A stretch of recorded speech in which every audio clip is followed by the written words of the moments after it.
This is a Dunlop Trailmax Mission. It's got quite a few miles on it. Tread-wise, it's still pretty much just like new, except for the little dimples being worn off. Yeah. I was concerned when they put this on in Colorado Springs. I worried about a flat all the way home. And the reason being is that he had trouble, he said a lot of trouble getting this tire on there. So I did some inquiries. I found a guy on YouTube. He had put this on a Himalayan. And I asked him, did he ever have a flat on it? And he did have a flat. He tried to get it off. He couldn't break the bead and ended up running it 9 miles at 10 miles an hour.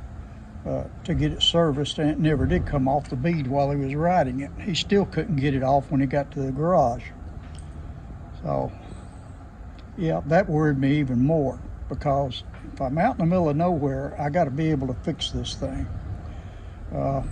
This long tire tool here is actually part of the jack that I used to pick the bike up, and Cocker Spaniel's over there keeping me straight.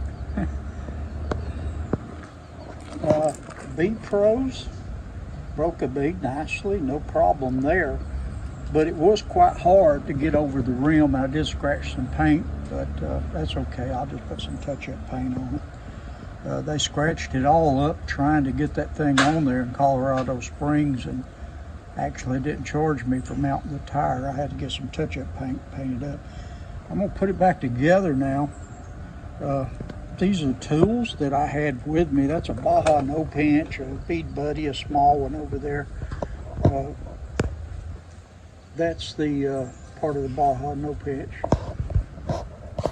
So this is stuff that I had, and the only thing I didn't have on the trail would probably be this crate right here.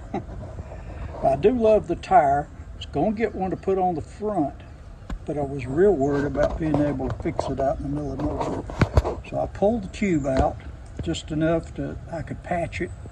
I could change the whole tube, I know that now. So I'm not going any further with it. I'm going to put it back together, and hopefully with that Baja No Pinch, I won't pinch the tube putting it back together. So I got it back on the rim with a Baja No Pinch. I did scratch the rim slightly and all this. And I'll have to put a little touch-up paint on it, but that's no big deal for me. It was way harder to get back on than it was to get off. And hopefully everything is good tube-wise, and I won't have to replace a tube.